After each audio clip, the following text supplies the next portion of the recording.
பணங்களையும் கொஞ்சம் நோட்டுகளையும் பெற்றுக்கொண்டு மகிழ்வதையே தம்முடைய மக்களுக்கான விடுதலை அரசியலாக பறைசாற்றி வருகின்றனர் அப்படின்னு எழுதியிருக்காரு. இது எவ்வளவு உணர்ந்து இருந்தா அவர் எழுதியிருக்காரு. ஆனா இதை எல்லாருக்கும் உணர்த்தணும்ன்றதுதான் இந்த ஜெய்பீம் கூட்டமைப்பினுடைய நோக்கமாகும். அதற்காக நான் அதாவது என்னுடைய இது எனக்கு முதல் மீட்டிங். நான் இன்னைக்குதான் முதல் முறையா இந்த நம்ம தலித் கூட்டமைப்பில் நடத்துற கூட்டத்துல முதல் நாள் நான் கலந்துட்டு இருக்கேன். இவ்வளவு காலங்களா நான் திராவிட மேடைகள் எல்லாம் பேசிக்கிட்டு இருந்தேன். இன்னைக்கு எனக்கு இந்த உணர்வை எனக்கு இதை பத்தி எனக்கு பேசுது. நான் சுயமரியாதை இயக்கங்கள்ல இருந்துட்டு வந்தவன். அப்ப தந்தை பெரியார் அவர்களுடைய கொள்கைகளையும் கோட்பாடுகளையும் அவர் சொன்னார், இங்க ஒரு மீட்டிங் இருந்து வரியா அப்படின்னு கூப்பிட்டாருனா மணி 8:30 மணி இருக்கும். இல்லைண்ணா நான் சாப்பிட்டு தூக்கம் வருது, நான் படுகிறேன். பாப்பா நம்மால் மீட்டிங் பா, நல்ல தலைவர் பானாரு. எனக்கு அதில் உணர்பாடே இல்லை, கேள்விப்படுதே இல்லை. அப்புறம் ஆரிய சங்கரன் ஒருத்தருக்காரு, அவர் யாருக்கும் பயப்பட மாட்டாரு, ரொம்ப துணிந்தவர், தைரியமானவர், வா அப்படின்னாரு. யாருக்கும் பயப்பட மாட்டார், ரொம்ப துணிஞ்சவர், யாராக இருந்தாலும் ஆச்சரியம்னு சொன்னார். அவரை சேர்த்து அந்த பகுதியில் கட்டி போட்டு அடித்தாங்க. அப்போ 69 மேயர் சம்பந்தம் தான் மேயராக இருந்தார். அப்புறம் அதை போட்டு அங்கே கேட்கறதுக்கு நாதியில் அப்போலாம் கொஞ்சம் ஒரு மாதம் பயந்த நிலையில் இருந்தாங்க. இதை ஆரிய சங்கர் பெரியமட்டில் ஒருத்தருக்காரு, அவரு தான் இதெல்லாம் கவனிப்பார், அவர்கிட்ட போய் சொல்லணும்னு சொல்லி அவர் வச்சு ஒரு மீட்டிங் போட்டாங்க. எடுத்துதான் சம்பந்தம் பெரிய மயிலடாணி எனக்கு ஆஹா இப்படிப்பட்ட ஒரு தலைவர் கையை கால ஓடிச்சிடும் பொழுது போனாங்க. டிபெண்ட் பண்ணி என் வீடு பக்கத்தில் அங்கத்தான் நீ வரணும். என்னடா ஜாதி, எல்லாரும் மனுஷனா வாழ்ந்துட்டு போனோம்னா ஜாதின்றீங்க.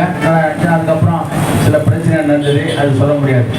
அப்படி திருத்திவர் ஆரிய சங்கருடன் நான் 1968ஆம் ஆண்டிலே தொடர்பு கொண்டேன்.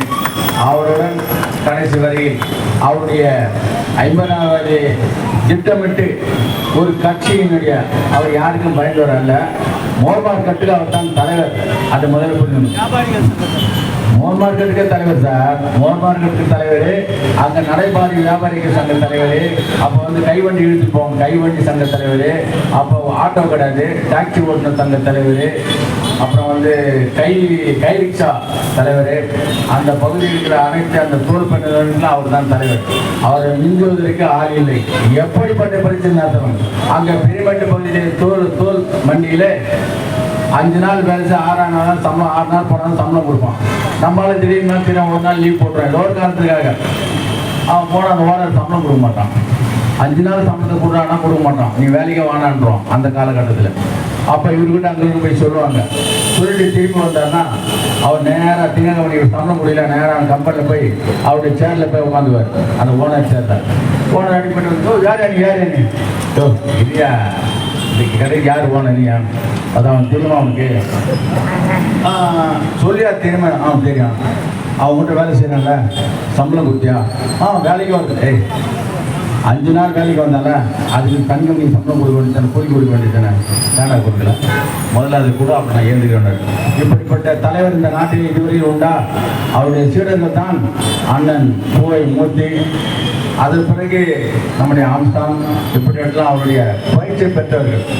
துணிச்சல் மிக்க தலைவர், நேர்மையான தலைவர், எப்படிப்பட்டவர் இருந்தாலும் அதை தட்டி கேட்கின்ற தைரியம் படைத்தவர் அஞ்சானஞ்சன் ஆரிய சங்கர் மட்டுமே. அவருக்கு நான் சீடனாக இருந்திருக்கின்றேன்.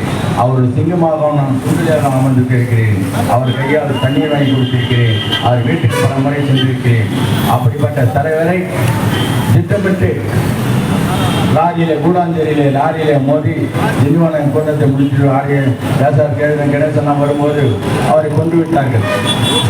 அது 50ஆம் ஆண்டு அவருடைய ஓட்டையை சூழல் வரைக்கும் அவருடைய ஊர்வலத்திலே கருப்பு கொடி நீல கொடி பிடித்து சென்ற நான் 1973 பிப்ரவரி மாதம் 26ஆம் தேதி எம்ஜிஆர் முன்னாடி அப்படி கட்சி ஆரம்பித்த பேசி முன்னாடி நடந்து சென்றார். ஓட்டையை சுடுகாட்டுக்கு வந்தது, அடக்கம் செய்யப்பட்டது. நானும் இந்த ஒரு மாலை போட்டார், இங்கே நேரு செய்தி பெரியமட்டு ஒரு மாலை போட்டார். அவர் அருகிலேயே நான் இருந்தேன். அதே நேரத்தில் அண்ணன் ஆரிய சங்கர் 100ஆண்டு விழா 2023 பெரியமட்டிலே அதையும் நான் தான் நடத்தினேன். சில தலைவர்களை திட்டமிட்டு இவன் நடத்துறான அப்படின்ட்டு ஒரு செய்தனால சரியான சப்போர்ட் இல்லை, அதெல்லாம் சொல்ல விரும்புகிறேன்.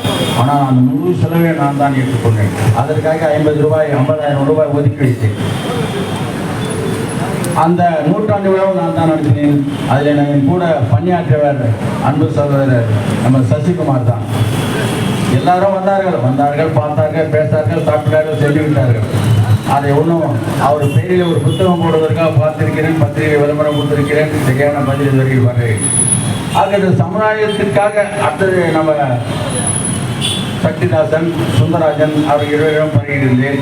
இடையிலே நான் ஒரு பறக்கம்படை சீனிவாசன் நம்மளுக்கு அந்த பன்சுமார் மோகன் பிடித்துதான் அங்கே இருந்தேன். அப்போது நான் சுந்தரராஜன் அவர்களை நான் பெரியமேட்டில் பழைய அம்பேத்கர் சந்திப்பேன். அப்போது நம்ம சாதாரண ஒரு டெலிஃபோன் டிபார்ட்மெண்ட்டில் ஒரு கேஷ் லப்பர் இருந்தோம். அவரை பார்க்கும்போது ஒரு 5 ரூபா ஒரு 3 ரூபா அடி கொடுத்து வரும். அப்பா ஒன்று சொல்லுவார், இவன் அவரோண்டா இருக்கும்போது என்கிட்ட சுற்றிருந்தான், இப்போ பாப்பாங்க போய் சுற்றிருந்தான் அப்படின்னு. பறக்க முடிஞ்சதான் சக்தி எல்லோரும் சமுதாயத்துக்கு வந்தார்கள். நான் பெருங்கலத்துக்கு வந்த பிறகு நம்முடைய குமார், நம்முடைய மூர்த்தி அவரிடம் பழகினேன். அவர்களெல்லாம் சமுதாயத்திற்காக உண்மையான தொண்டனாக இதற்காக எதை சொல்லுகிறேன் சொன்னால் அதை புரிந்து கொள்ள வேண்டும். அவர்கள் உண்மையான தொண்டாற்றினார்கள், நம்ம சமுதாயத்திற்காக பாடுபட்டார்கள். இப்போது நிறைய பேரை நான் பார்க்கின்றேன், பொறியிட்டு படுகிறார்கள். ஆனால் சமுதாயம் என்றது தேவையில்லை, அவருக்கு உதவி செய்யும் நோக்கம் இல்லை. இப்படிப்பட்ட தலைவரை நான் பார்த்திருக்கிறேன். ஆகவே நாமெல்லாம் இப்பொழுது நம்முடைய இயக்கம் ஜெய்பீம் கூட்டமைப்பு. நான் சச்சிகுமாரை கேட்பேன், நம்ம வாட்ஸ்அப் நிறைய வந்து பார்ப்போம். சில சூழ்நிலை அதை இந்த கூட்டமைப்பிலே கூட்டம் என்று சொன்னால், நான் இப்பொழுது ஒரு நீதிபதி வீட்டுக்கு சென்றேன். ஆவடியில் உள்ள ஒரு நீதிபதி வீட்டுக்கு சென்று அங்கே காலத்தவணம் ஆகிட்டது. இது நான் பொதுக்கூட்டம் நினைத்து எப்படியும் நம்ம வேடிக்கைலாம் பார்க்க போகிறோம், ஒரு வாரமாக வர போகணும்னு தான் வந்தேன். இந்த இயக்கத்திலே நம்முடைய ஆதிசங்கரர் இயக்கமும் சேர்ந்து உங்களிடம் ஒத்துழைக்கும் என்று கூறி இந்த அறுவரும் ஒரு அன்பான வாய்ப்பினை எனக்கு அளித்ததற்கு நான் மிகவும் பெருமைப்படுகின்றேன், மகிழ்ச்சி அடைகிறேன். அனைவருக்கும் என்னுடைய ஜெயினின் கலந்த வணக்கத்தை தெரிவித்து உங்களுக்கு மீண்டும் ஒரு முறை நன்றி தெரிவித்து விடைபெறுகிறேன். ஜெயஹி. நம்முடைய அனைவருக்கும் பரிசுத்தமான அமர்த்தம் இருக்கின்ற படுகொலை செய்யப்பட்ட அண்ணன் ஆதிசங்கரன் அவர்களுடைய வரலாற்றை மிக சிறப்பாக முறையில் எடுத்து சொன்னார். உண்மைதான், நிதிவனத்தில் வருகின்ற பொதுப்படங்களிலே ஒரு லாரி, டிப்பர் லாரி, திருச்சூர்கர் பகுதியை சேர்ந்த அந்த லாரியில் படுகொலை செய்யப்பட்ட திமுக ஆட்சியில் தான். ஆனால் அது போன்ற ஒரு வரலாற்றுகளை இங்கே எடுத்து சொல்லும் போது மிக சந்தோஷமாக இருக்குது. அதே சமயத்தில் நினைவேந்தல் உரை என்பதை நம்ம மறந்துடுறோம். நினைவேந்தல் உரை யாருக்காக நடத்தப்படுகின்றோம் அப்படின்றத நம்ம மறந்துட்டுருக்கோம். அது நினைவேந்தல் உரை என்பது தாத்தா ரெட்டமலை சீனிவாசனுடைய நினைவேந்தலையும் தியாகி இமானுவேல் சேகரன் இப்போ தியாகி இமானுவேல் சேகரன் ஐயா அவர்களை நம்ம நினைவேந்தல் சொல்கின்ற போது ஒருத்தர் கேட்டாருங்க, எங்க அவர் பல்லாராச்சு நீங்கள் அது நடத்துறீங்க அப்படின்னு ஒருத்தர் என்ன கேட்டாரு. இப்போ நான் கொஞ்சம் நேரத்துக்கு மேலே நின்றுக்குமார். அப்போ இதை எப்படி சக்ஸஸ் பார்க்குறாங்க பார்த்தீங்களா? பழையன் பல்லாம் மன்னான் தொட்டி செங்கிலி பஞ்சமர்கள் அட்டவணைப்படுத்தப்பட்டவர்கள் செட்டிலினம் என்று அழைக்கப்படுகின்ற நம்முடைய மக்கள், அதில் அவர் ஒருவர். செட்டிலர் மக்களை சேர்ந்த அதில் ஒரு தலைவர், படுகொலை செய்யப்பட்ட ஒரு தலைவர் தான். ஏன்னா ஆதிசங்கரன் 7வது படுகொலை, இவருடைய தியாகி இமானுவேல் சேகரன் அவர்கள் 13வது படுகொலை. இப்படி ஒவ்வொரு தலித்தவரை நாம் ஏற்றுக்கொண்டிருக்கின்றோம். அந்த தலைவரை காப்பாற்றுவதற்காகவும் நம்முடைய ஜெமீன் கூட்டமைப்பை நல்ல நிலையிலே வளர்ந்து கொண்டு போக வேண்டும் என்ற இந்த நினைவு கூட நடத்திருக்கின்றோம். அடுத்து இந்த ஜெமீன் கூட்டமைப்பு உலக அளவிலே அகில அளவிலே கொண்டு போக வேண்டும் என்கின்ற ஆதங்கத்தோடும் இங்கே சிறப்பான நினைவு நடத்திக் கொண்டிருக்கின்றோம். இதற்கான உந்துதலுக்காக அண்ணன் அவர்கள் நம்முடைய இப்ப பேசிய ஆரியர்களுடைய பேரர்களை சொன்னாரு. நானும் ஜெமீன் கூட்டமைப்பு இணைகிறேன். அண்ணன் அவர்களுக்கு நன்றி. அடுத்தபடியாக தாயக மக்கள் கட்சியுடைய தலைவர் அன்புடைய சகோதரர் தமிழ்ச்செல்வன் அவர்கள் நினைவுகிறவரை நீங்கள் அன்பு வைக்கிறேன்.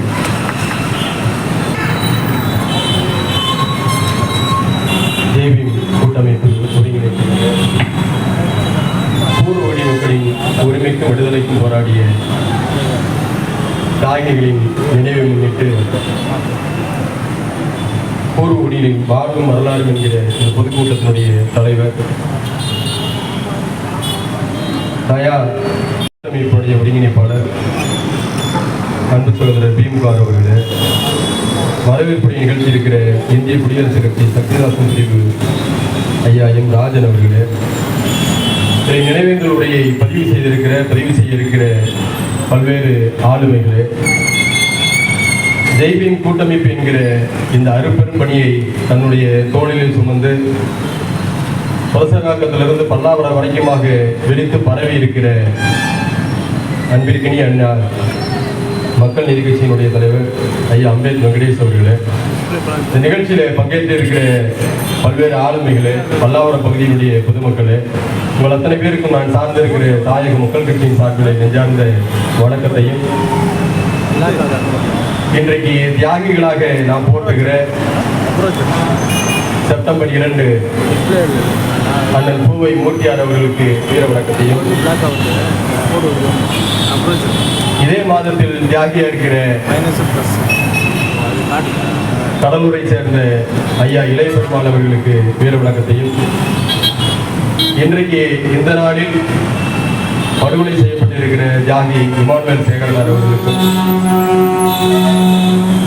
செப்டம்பர் 18 தாத்தா இரட்டமலை சீனிவாசனாருடைய அந்த நினைவிலும், செப்டம்பர் என்பது தியாகிகளை நினைவு கூறக்கூடிய ஒரு நாள். செப்டம்பர் மாதத்தில் இதில் அறிவிக்கப்படாத 24 தோழர்கள், 24 நம்முடைய உற்றார் உறவினர்கள், நமக்காக களப்பணியாற்றிய தோழர்கள் படுகொலை செய்யப்பட்டிருக்கிற மாதம் இந்த மாதம். காவல்துறையாலும் சாதி வெறியர்களாலும் திட்டமிட்டு படுகொலை செய்யப்பட்டிருக்கிற நாளாக இந்த செப்டம்பர் திங்கள் இருக்கிறது. எனவே இந்த செப்டம்பர் திங்களிலே ஜெய்பீம் கூட்டமைப்பு முன்னெடுத்திருக்கிற இந்த போராட்டம் என்பது ஒரு வரலாற்று சிறப்புமிக்க பொதுக்கூட்டமாக அமைந்திருக்கிறது. தியாகிகளினுடைய நினைவோடு பூர்வகுடி மக்களினுடைய வரலாற்றையும் வாழ்வையும் எடுத்துரைக்கிற ஒரு பொது வெளியை, பொது அரங்கை ஜெய்பீம் கூட்டமைப்பு நமக்கு ஏற்படுத்தி கொடுத்திருக்கிறது. வரலாறு என்பதை ஒரு நீண்ட பட்டியலாக வரிசைப்படுத்த வேண்டிய தேவை இருந்தாலும் கூட, எனக்கு பின்னதாகவும் கூட 3 பேச்சாளர்கள் பேச வேண்டிய தேவையின் அடிப்படையில் வாழ்விலிருந்து வரலாற்றை கடத்துகிற ஒரு சிறு பணியை மட்டும் என்னுடைய உரையாக பதிவு செய்ய விரும்புகிறேன். எனக்கு முன்னதாக தொடக்க உரையை நிகழ்த்தியவர் கணியன் பூங்குன்றனாரிலிருந்து தொடங்கினார். யாதும் ஊரே யாவரும் கேளிர் தீதும் நன்று பிறர் தரவாரா என்கிற அந்த குரலுக்கு மந்திர சொல்லுக்கு உரியத்தவரை தொடங்கி இந்த பொதுக்கூட்டத்தை தொடங்கினார். அப்படியாக தன்னுடைய வாழ்க்கை முறையில கடந்து வந்திருக்கிற இந்த மண்ணின் பூர்வகுடிகளாகிய பறையர்கள் இன்றைக்கு கடைக்கோடியில நீங்கள் எல்லாம் சொல்வதை போல ஒடுக்கப்பட்ட, நசுக்கப்பட்ட, தலித் என்கிற அந்த சொல்லாடல்களுக்குள் உடைந்து நொறுங்கிய சொல்லாடல்களுக்குள் அடைக்கப்பட்டிருக்கிற அந்த வரலாறு என்பது, அந்த வாழ்க்கை என்பது ஒரு நீண்ட பயணத்தை கொண்டது, நீண்ட தூரத்தை கொண்டது, ஒரு கனத்த சுமைகளையும் வழிகளையும் உள்ளடக்கியது. வரலாற்றில் இருக்கிற பெரும் மலைகளை, பெரும் காடுகளை எல்லாம் செப்பனிட்டு அதை உழுது விளைநிலைவாக்கக்கூடிய பேராற்றல் கொண்டிருக்கிற இந்த சமூகம் இன்றைக்கு நாம் வாழ்கிற இந்த சமகாலத்தில், விஞ்ஞானம் வளர்ந்திருப்பதாக அறிவிக்கிற இந்த சமகாலத்தில் வாழ்வதற்கு சொந்தமாக ஒரு சென்ட் நிலம் கூட இல்லாமல் இங்க இருக்கக்கூடிய சமூக நீதி ஆட்சியாளர்களிடத்தில் கெஞ்சி கூத்தாடுகிற தம்பி மிக தெளிவாக சொன்னார். ஒப்பாரி வைக்கிற, ஓடமிடுகிற அவல நிலையில இங்க ஒரு ஆட்சி அமர்ந்திருக்கிறது. அந்த ஆட்சியினுடைய கட்டிலின் கீழாக நாம் நின்று கொண்டு இலவு காத்த கிளிகளை போல, எல்லோருக்கும் இது அமையுமா என்றால் அமையாது. ஆனால் பறையர்களுக்கு தம்பி அதிவீரன் குறிப்பிட்டதை போல ஒவ்வொரு நாளும் இலவு வீடாகத்தான் இருக்கிறது. இது ஏறத்தாழ ஒரு இலவு வீடுதான். இலவு வீட்டில நம்முடைய உற்றார உறவினர்கள், பெண்களும் குழந்தைகளும், அக்காவும் தங்கையும் எல்லோரும் சேர்ந்தெழுவோம். இப்பொழுது நாம் ஆண்கள் மட்டுமாக நமக்கு தெரிந்த அந்த மேடை பேச்சிலே அழுது கொண்டிருக்கிறோம். வேறு இதில் எதுவும் தென்பட்டதாக எனக்கு தெரியவில்லை. ஒரு சமூகத்தினுடைய நீண்ட கால இருப்பிலிருந்து அந்த சமூகம் வளர்ந்திருக்கிற போக்கை அறிந்து அதனுடைய பிரச்சனைகளை தீர்ப்பதற்கு ஒரு அரசு தேவைப்படுகிறது. அப்படியான அரசுகள் வேண்டும் என்பதற்காக நமக்கு கிடைத்திருக்கிற இந்திய அரசியலமைப்பு சட்டம் கொடுத்திருக்கிற அந்த வாக்குரிமையின்பால் இங்க இருக்கக்கூடிய 20 திராவிட கட்சிகளை தொடர்ந்து நமக்காக ஏதேனும் ஒன்றை எப்போதாவது ஒரு நல்ல செய்திகளை நம்முடைய முன்னேற்றத்துக்காக செய்வார்கள் என்கிற அந்த எதிர்பார்ப்பிலே தொடர்ந்து மாறி மாறி இந்த 20 திராவிட கட்சிகளுக்கு வாக்களித்து வந்திருக்கிறோம். கடந்த தேர்தல் உள்ளிட்டு பாஜக என்கிற அந்த நச்சுப்பாம்புக்கு வாக்களிப்பதற்கு நாம் எப்போதும் தயாராக இல்லை. ஆனால் இந்த 20 திராவிட கட்சிகளுக்கு நாம் வாக்களித்திருக்கிறோம்.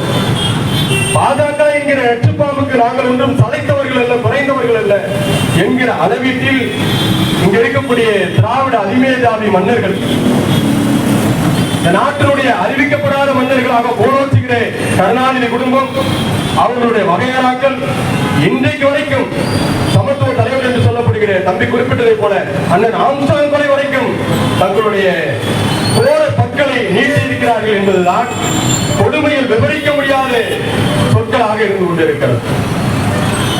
அந்த மருத்துவமனையில் நீதி கேட்டு போராடுவதற்கு கூட நம்மால் முடியாதபடி அடக்குமுறையை அங்கே ஏவினார்கள்.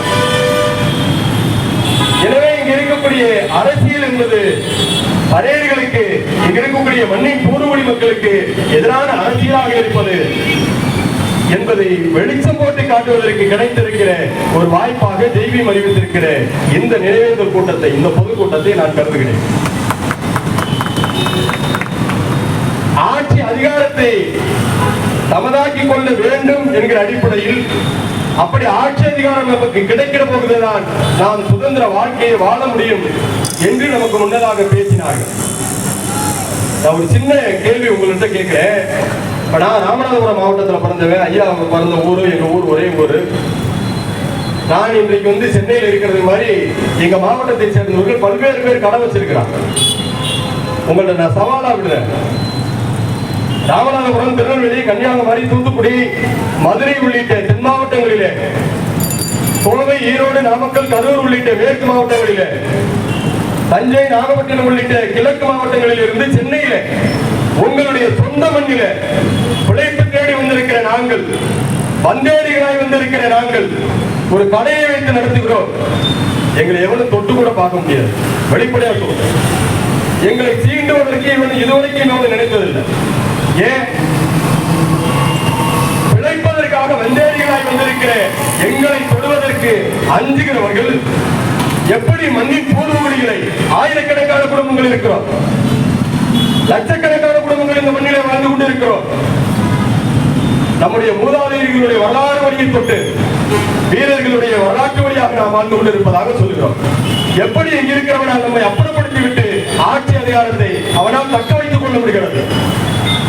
எப்படி நம்முடைய நிலங்களை பிடுங்கி, நம்முடைய குடிசைகளை, நம்முடைய வாழ்வாதாரங்களை பிடுங்கி இந்த நகரத்தில் இருந்து நம்மை கண்ணகி நகர், செம்மஞ்சேரி போன்ற வெளிப்புறங்களுக்கு அவனால் கடத்த முடிகிறது, அனுப்ப முடிகிறது, தூரமாக தூக்கி எரிய முடிகிறது என்கிற கேள்வி நமக்குள்ளாக நாமே எழுப்பிக் கொள்ள வேண்டிய தேவை இருக்கிறது.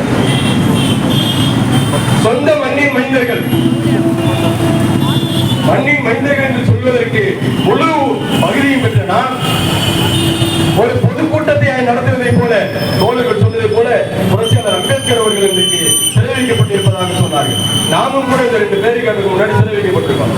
பல்லாவரம் போலீஸ் இன்னைக்கு ஒரு நாளை நம்மளை சிறைப்படுத்தியிருக்கு. இதே ஒரு திமுகவோ, அதிமுகவோ, மதிமுகவோ அல்லது காங்கிரஸோ அல்லது இங்க இருக்கக்கூடிய வேறு அவர்களுடைய அடிவரடிகளோ ஒரு கூட்டத்தை நடத்தினா இங்கிருந்து தெருச்சாலைகள் முழுக்க கொடியை கட்டியிருப்பான். அவருடைய பதாகைகள் முழுக்க இருக்கும். அந்த பதாகைகளினுடைய ஒரு சின்ன ஓரத்தை கூட கிழிந்துடாம அதை காப்பதற்கக்கூடிய போலீஸ்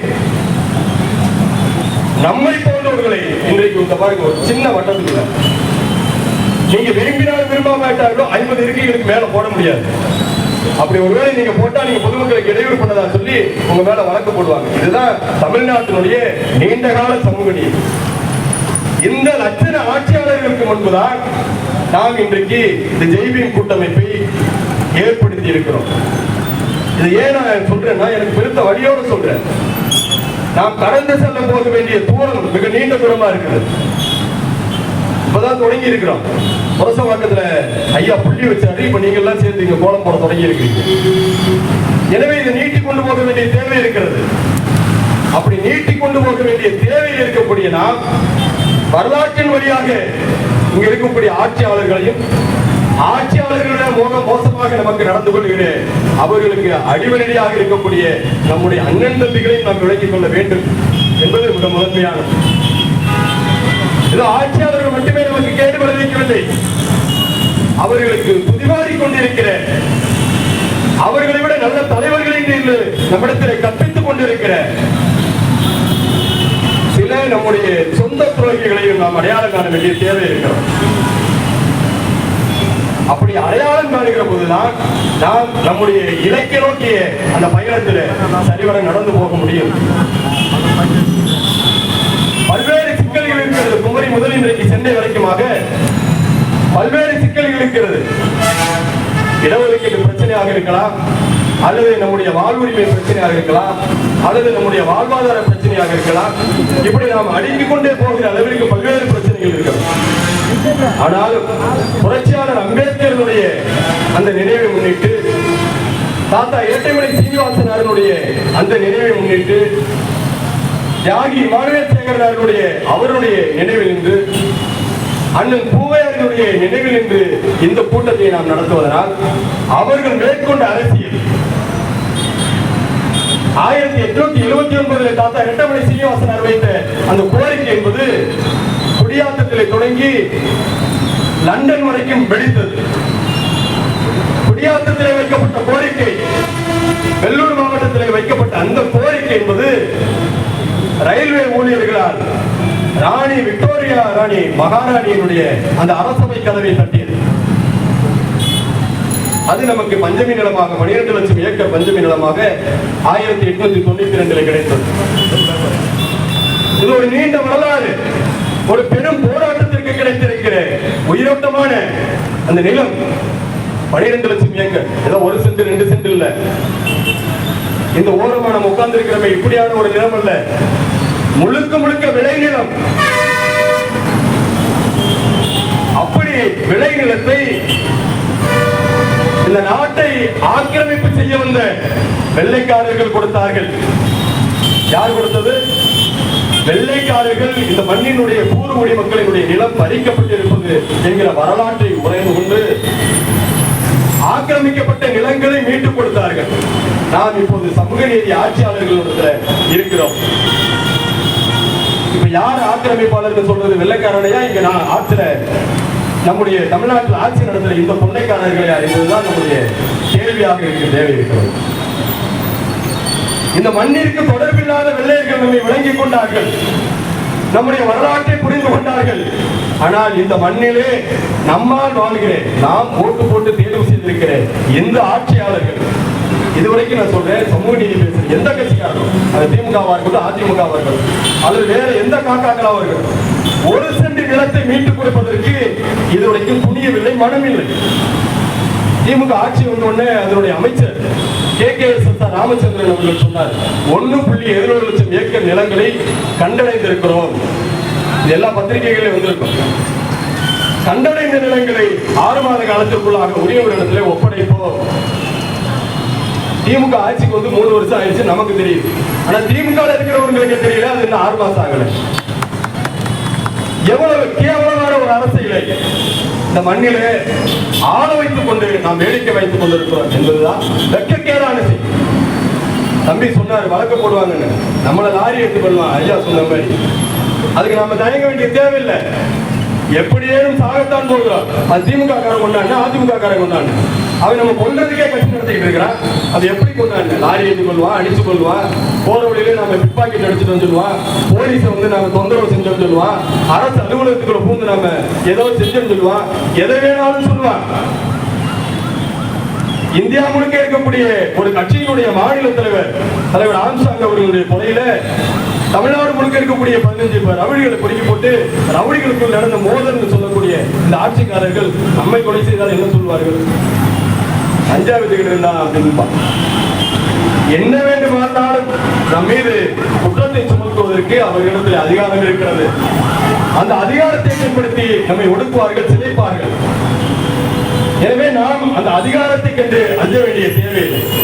அதிகாரத்தை கைமாற்றி இருக்கிற நாம் நம்முடைய மக்களை பயிற்றுவிக்க வேண்டிய தேவையும் நம் மக்களுடைய அந்த கல்வி முறையை கற்றுக்கொண்டு மக்களுக்காக உறுதியோடு வேலை செய்ய வேண்டிய தேவை தான் ரொம்ப முதன்மையானதாக. மக்கள் சரியில்லைங்கிற பல்வேறு இடங்கள்ல அந்த குரல்களை நம்ம கேட்கிறோம். உண்மையிலே மக்கள் மட்டும்தான் சரியா இருக்காங்க, அவர்களுக்கு தலைமையேற்று போற நாம தான் சரியில்லை. அண்ணன் யூகே மாறன் சொன்னாரு, என்னை இவ்வளவு நாள் அந்த திராவிட பேஜ் பிடிச்சு வச்சிருச்சு, இப்பதான் இயேசுநாதர் மாதிரி, நபிகள் மாதிரி, புத்தர் மாதிரி வந்து என்னை மீட்டு கொண்டு வந்துட்டாரு. ஒரு பேய்கிட்ட இருந்து நம்ம மீண்டு இருக்கோம், இன்னும் பல பேய்கள் இங்க இருக்கு. திராவிட பேய்கள் பல பேய்கள். அது தம்பி முற்போக்குங்கிற பேர்வையில் இருக்கக்கூடிய பேய்கள் எல்லாம் சொன்னார். முற்போக்கு, பிற்போக்கு, பல்வேறு புறம்போக்கு எல்லாம் இங்க இருக்கிறான். நம்ம ஒரு பெருத்த வேதனையோடு வழியோடு சொல்றேன். தாத்தா வெற்றிகொலை படுகொலை செய்யப்பட்ட இந்த நாள்ல ராமநாதபுரம் மாவட்டம், நீங்க இந்த 3 மாவட்டத்துக்கு இன்னைக்கு 144 தடையுதலை பேர் ஊரடங்கு உத்தரவு போட்டிருக்கிறார். ஏன் செத்தவனுக்கு போய் மாலையை போட்டுட்டு அஞ்சலி செலுத்த போறோம்? நாங்க என்ன பண்ண போறோம்? வேற என்ன எங்களால பண்ண முடியும்? இளவு வீட்டுக்கு போறதுக்கு கூட 144 தடை உத்தரவா? கொடுமையா. இதே தான் இங்கேயும் பண்ணிட்டு சென்னையில இதுதான், தலைநகர்ல இதுதான் இருந்தது. நீங்க பார்த்திருப்பீங்க படங்கள்ல, நிறைய படங்கள்ல காட்டுவாங்க. ராமநாதபுரம் மாவட்டத்தை பத்தி உங்களுக்கு தெரியும், நிறைய படங்கள்ல காட்டுவாங்க. ஏதாவது ஒண்ணு தப்பு பண்ணா உன்னை தண்ணி இல்லாத காட்டுக்கு மாற்றி வேண்டாம். தண்ணி இல்லாத காட்டுல பிறந்திருக்கிற எங்களுக்கும் நீர்வளமிக்க பகுதியில பிறந்திருக்கிற உங்களுக்கும் ஒரே நிலைதான். இதுதான் இந்த ஆட்சியாளர்கள் வைத்திருக்கிற நிலை.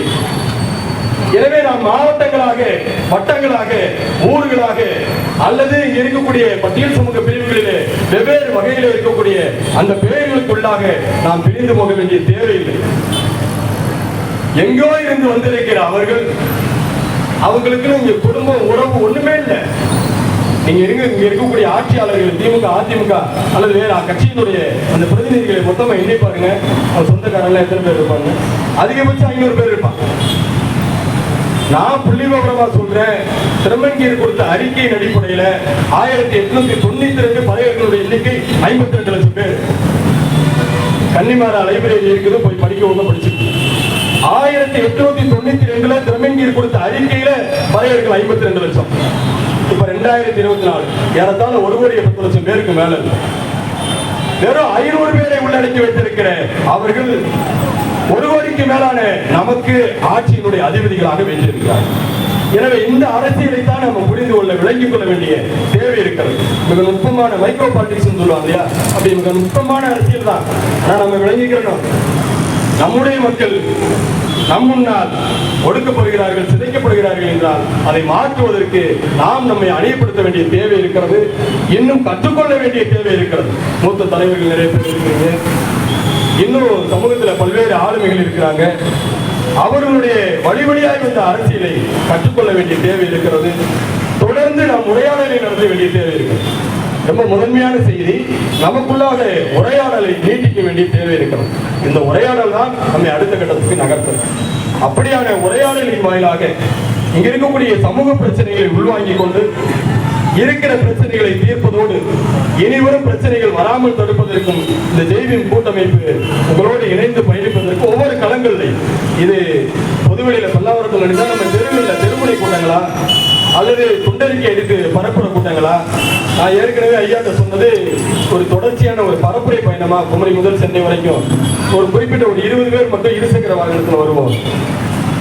யார் இந்த பசங்க லூஸ் கோயில் மாதிரி அவங்க பாட்டு கட்டிக்கிட்டே போறாங்க, ஒரு கேள்வி எழுக்கும் சமூகத்துல. அப்படியான ஒரு பரப்புரை பயணத்தை செய்யலாம் அப்படிங்கிற ஒரு ஆலோசனையை முன்வைத்து, இருந்தாலும் முதல் கட்டமாக நம்முடைய தலைவர் அருண்குமார் அவர்களுடைய ஏற்பாட்டில் மிகச்சிறப்பா, மிகச்சரியா, துல்லியமா, மிக நேர்த்தியாக இந்த கூட்டம் நடந்து கொண்டிருப்பதாக நான் உணர்கிறேன். இந்த கூட்டம் அடுத்த இடத்தை பரவுவதற்கு நானும் உங்களோடு தொடர்ந்து இணைந்திருப்பேன் என்கிற உறுதியை தந்து வாய்ப்பு. மிக சிறப்பான உரை. அதாவது இன்றைய காலகட்டத்தில் ஆட்சியாளர்கள் என்ன நம்மளை பண்ணி கொண்டிருக்கிறாங்கன்றத விளக்கமாக சொன்னார்.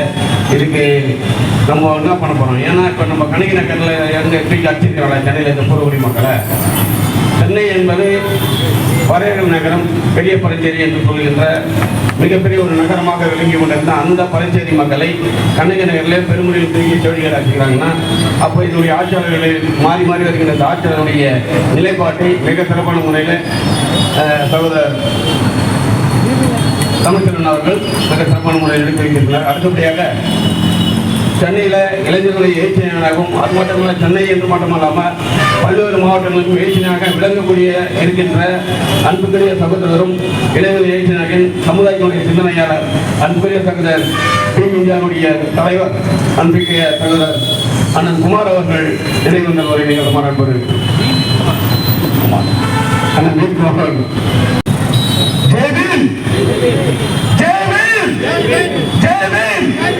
இந்த ஒற்றை குரல் தான் இந்தியா முழுக்க இந்த சமூகத்தை ஒரு நேர்கோட்டில் பயணிக்க செய்யும்.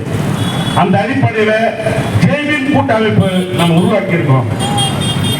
அந்த உருவாக்கம் என்பது இந்த காலத்தில் இந்த நேரத்தில் சரியான ஒன்றாக நாம் கருத வேண்டும். ஏனென்றால் இந்திய அரசியலமைப்பு சட்டத்தை மாற்றி பார்க்கணும் அப்படின்னு ஆசைப்பட்ட உச்சபட்ச அதிகாரத்தில் இருக்கிற பிரதமர் வரை நினைத்தாங்க, அது முடியல. ஏன்னா இந்தியாவின் தலைநகரில் நடந்த போராட்டம் என்பது பல உயிர்களை கொடுத்து இந்த எண்ண உடையவர்களை அச்சப்படுத்தியது. அந்த அச்சத்தின் பின்பு அவர்கள் பின்வாங்கி கொண்டார்கள். வேற வழியே இல்லை. ஏன்னா கான்ஸ்டிடியூஷனை எந்த கொம்பனாலும் மாற்றவே முடியாது. ஏன்னா அதுல அடிப்படை சட்டம் ஒவ்வொரு மனிதனுக்கு உணவு, உடை, இருப்பிடம், கல்வி, வேலை வாய்ப்பு அனைத்தையும் கொடுத்து இந்த பூமியில வாழ வழிவகை செய்கிறது. இதை யாரும் மாற்ற முடியாது. அது மாற்றவே வேண்டவரு அடிப்படை கிடையாது, அந்த தகுதியே கிடையாது. அதிகாரத்தில் இருக்கலாம், எந்த இடத்துல ஒன்றாலும் இருக்கலாம், இந்த உலகத்தை கட்டுப்படுத்தக்கூடிய சக்தியாக கூட இருக்கலாம். ஆனா பாபா சாஹேப் அம்பேத்கருடைய நுட்பம், இந்த கான்ஸ்டிடியூஷனுடைய மெத்தட் இந்த உலகத்தில் எங்கேயுமே கிடையாது. நீங்க ஒண்ணு பாருங்க, உலகம் முழுக்க மன்னராட்சி, அது அதிபர் ஆட்சி எல்லாம் இருக்கு. மக்களாட்சி உலகத்தில் தலை சிறந்த மக்களாட்சி இந்தியாவில் தான் இருக்கு. ஏன்னா கான்ஸ்டிடியூஷன் எல்லாத்துக்குமான அடிப்படையை உணர்த்தி கான்ஸ்டிடியூஷன் படிச்சுட்டா எல்லாருக்குமே ஒரு மாற்றம் வந்துடும். இந்த கான்ஸ்டிடியூஷன் சரியா படிக்காதனாலதான் இந்த ஆட்சியாளர்கள் அதே குறையுமா இந்த சமூகத்தை சீரழிச்சு அவங்களும் சீரழிந்து போறாங்க. அவங்க கட்டமைப்பு சீரழிந்து போகுது. அந்த அடிப்படையில இன்னைக்கு அடுத்ததாக இந்த இடஒதுக்கீடு முறையில் இருக்கிற அனைத்து சமூக மக்களை உயர்த்தக்கூடிய இந்த வாய்ப்பை உள் இடஒதுக்கீட்டின் மூலமாக இந்த சமூகத்தை பிரித்தால் சூழ்ச்சி செய்திருக்காங்க. அப்படி செய்திருக்கிற அடிப்படை என்ன என்பதை நான் விவரிக்கணும்.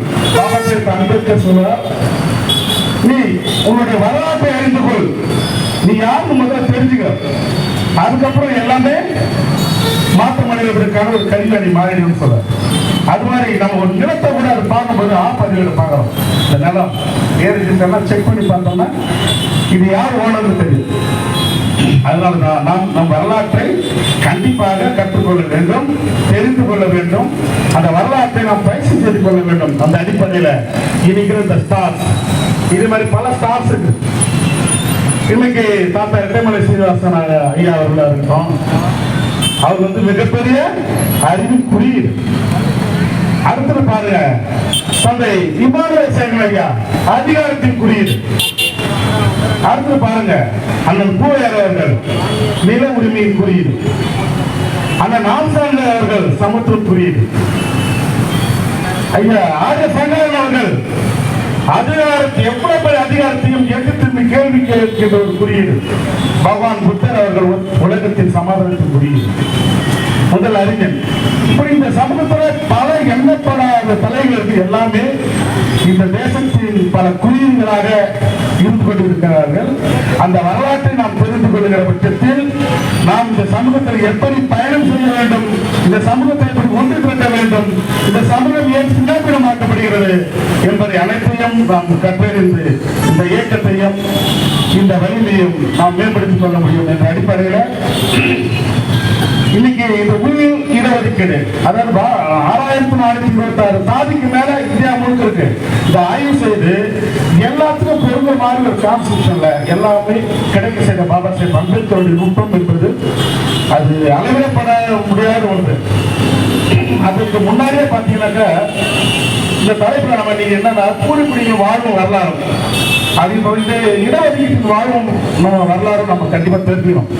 1892 நம்முடைய தந்தை அயோத்திதாச பண்டிதருடைய மாநாட்டு தீர்மானங்கள்ல 20 அம்ச கோரிக்கைகளை வலியுறுத்தி தீர்மானம் நிறைவேற்றப்படுது. அப்போ கல்வியில வேலை வாய்ப்புல இடஒதுக்கீடு எஸ்சி மக்கள் இல்ல பிற்படுத்தப்பட்ட மக்களுக்கும் கோரிக்கை வச்சு அந்த அஜெண்டாவை இருக்கிற வயசாகி கொடுக்கிறார். அதன் பிறகு 1901 அதாவது அயோத்தியாச பண்டிதரையா வந்து நீ திராவிடம்னு சொல்றோம். திராவிடத்தினுடைய கண்டுபிடிப்பாளர், திராவிடத்தினுடைய தந்தை உதயசூரியன் தாமரை சென்னைங்கெல்லாம் கண்டுபிடித்தது யாருன்னா நம்மளுடைய மூதாது. இது நம்ம கிட்ட இருக்குதா? சென்னை நம்மளுக்கு நம்ம கிட்ட இருக்குதா? இங்க அண்ணா பேசுவது ஒவ்வொருத்தரும் பல செய்திகளை எதை பேசணும் பேசக்கூடாது. ஏன்னா அவ்வளவு செய்திகளும் நாம் உருவாக்கி இருக்கிறோம். அது ஒரே இடத்துல ஒரே தளத்துல நாம் பேச முடியாது. நாம் பல தளங்களை பேச வேண்டும், அது மக்களுக்கு பேச வேண்டும் என்பதை கூறி இன்னைக்கு இந்த அயோத்திதாச பண்டிதர் திராவிடத்தின் தந்தை, அவர் திராவிடம் என்று சொல்லி உருவாக்குறார்.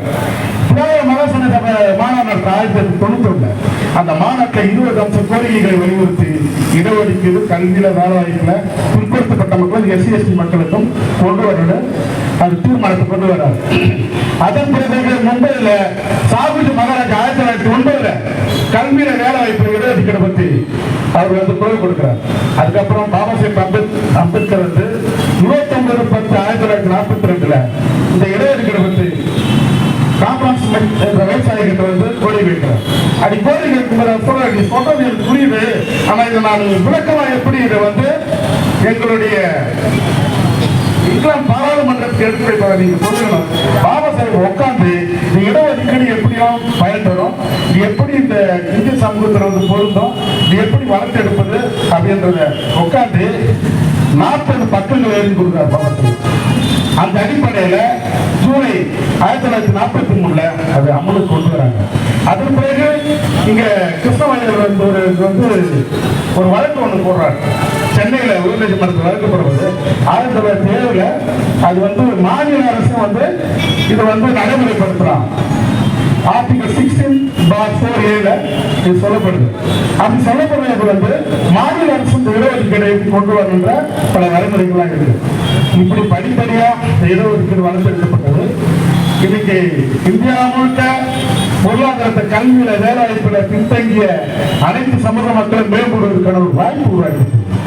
அதன் பிறகு கன்சராமணி அவர்கள் பிபிசி கிட்ட பேசி பிற்படுத்தப்பட்ட மக்களுக்கு இடஒதுக்கீடு கொண்டு வரணும்னு வலியுறுத்தி துணை பிரதமர் பதவி தராங்க. ஆட்சி அதிகாரத்துக்கு நீ வந்து ஒத்துழைப்பு கொடுங்க. துணை பிரதமர், எனக்கு துணை பிரதமர் வேணாம், பாபா சாஹேப் அம்பேத்கர் பாரத ரத்னா அவார்டு கொடுக்கணும், விருது கொடுக்கணும். அடுத்தது இந்த பிற்படுத்தப்பட்ட மக்களுக்கு இடஒதுக்கீடு கொடுக்கணும்னு சொல்லி இடஒதுக்கீடு வாங்கி கொடுத்து நம்முடைய கான்சலர் ஐயா. ஆனா காங்கிரஸ் கொடுத்தாங்க பொய்யான பிரச்சாரங்கள் சொல்லிட்டு இருக்காங்க. பொய்ய பலமா சொல்லிட்டு இருக்காங்க, உண்மையை நம்ம பலமா சொல்லணும். அவ்வளவுதான். இது மாதிரி பல விஷயங்களை நம்ம எடுத்துக்க சொல்லலாம். அது பிறகு பிற்படுத்தப்பட்ட மக்களுக்கு வந்து மண்டல் கமிஷன் மூலமாக இடஒதுக்கீடு வந்தது. நீங்க மத்திய அரசுல பாத்தீங்கன்னா எஸ்சி மக்கள் 15%, எஸ்டி மக்கள் 7.5%, மொத்தம் 22.5% இடஒதுக்கீடு. மாநில பட்டியல பாத்தீங்கன்னா 18+1 19% நம்மளுக்கு இருக்கு. இன்னைக்கு என்ன பண்றாங்க இந்த ஆட்சியாளர், குறிப்பா திராவிட கட்சிகள் இருக்கிற திமுகவுடைய தலைவர் கருணாநிதி என்ன பண்றாரு, இந்த சமூகத்துடைய நல்ல தெரிஞ்சு இந்த நுட்பமான அரசியல், இது வந்து ஓட்டு வங்கிக்கான அரசியல். இந்திய அரசியல் அமைப்பு சட்டத்தை சீர்குலைக்க ஏன் வராங்கன்னா தெரியாம கை வைக்கிறாங்க. அது வந்து ஆர்கனைஸ் ஆகும். தெரியாம இந்த மாதிரி செய்யற தவறுகள் தான் நம்ம ஆர்கனைஸ் ஆகும். ஆனா நீங்க செய்யுங்க, ஆர்கனைஸ் ஆகும்.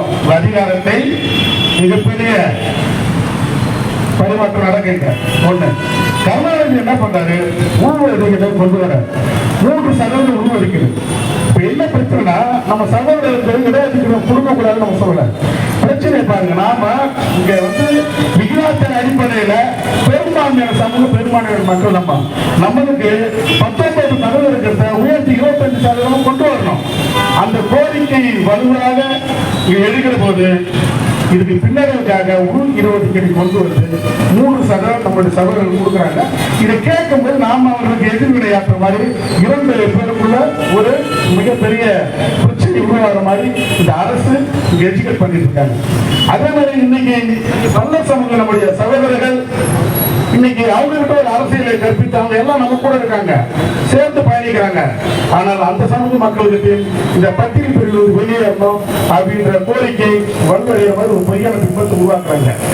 அதனால இங்க முற்சாதி கூறுகள் அதிகமாக்கப்பட்டால் இந்த பெரும்பான்மையான சமூகம் சிதையும். சிறுபான்மை என்ற எண்ணத்தில் இருக்கிற நாம பல பிரச்சனை பாதிக்கப்பட்டாங்க. உண்மையாக சிறுபான்மை என்ற அடிப்படை அமைக்க வாழ வேண்டும் என்ற இந்த நுட்பம் தான் இந்த உள் இடஒதுக்கீடு. இந்த மிகப்பெரிய மோசடி வித்தைக்காரர் கலைஞர் கருணாநிதி இந்த இடத்துல சொல்ல நான் கடன்பட்டிருக்கேன். அது மாதிரி பல வித்தைகள் இங்க மோடி வித்தையில இருந்து கலைஞர் வித்தையில இருந்து எல்லாத்தையும் நான் பார்த்துட்டு தான் இருக்கோம். இந்த எந்த விஷயம் கான்ஸ்டியூஷன் முன்னாடி தவிரபடியாகும். நாம் கான்ஸ்டியூஷன் இயக்கம் நடத்துறோம், அரசு கட்சி நடத்துறோம். நம்முடைய இயக்கங்கள்லாம் நம்ம சொல்ற மாதிரி இங்க சாதாரணமான ஆட்கள் இல்ல. ஒவ்வொருத்தரும் இந்த சமூக பிரச்சனையை உருவாங்கி ஆளுமைப்பட்டு இங்க ஒன்று கூடியிருக்கிறாங்க. எனவே இந்த இடஒதுக்கீடாகட்டும், இன்னைக்கு பல்வேறு பிரச்சனை நம்ம சென்னையில பேசுறோம். நீங்க சென்னையில பூர்வீகுடி மக்கள் அகற்றாங்க. அந்த பூர்வீகுடி ஏன்னா நீங்க பழையர் அப்படின்னு வச்சாலும் பல்லறியில் வச்சாலும் அருந்தறியில் வச்சாலும் இங்க அது படாது. அவங்களுடைய இதுக்கு என்னமா இருக்கும். அதனால இந்த ஜேபி கூட்டமைப்பு உங்க வரலாறை நாம் அறிந்து கொள்ள வேண்டும். இந்த வரலாறை அனைவரும் அறிந்து கொண்டால் நான் ஒரே மேற்கோட்டில் பயணிக்க முடியும். அதனால்தான் கூறியிருக்கின்ற இந்த தலைப்பை நம்ம ஒருங்கிணைத்திருக்கோம். அடுத்த கூட்டத்துக்கு எதிரே வந்திருக்காங்க. மற்ற சகோதரர்கள் ஒருங்கிணைத்து ஒரு கமிட்டி போட்ட நீயாவது எங்களுக்கு முன்வந்து கொடுக்கிறது. இந்த 3 சமூகம் பெரும்பான்மையான சமூகம் ஒன்று சேர்ந்து ஒரு கமிட்டி அடிப்படையில் எங்களுக்கு அரசு நாங்க அடுத்த கட்டமா இந்த அரசை நோக்கி கேட்க வேண்டிய நிறைய கேள்விகள் இருக்கு. நீங்க பாத்தீங்கன்னா 60 சமூக மக்களுடைய ஓட்டு வங்கி திமுக வரவே வராது.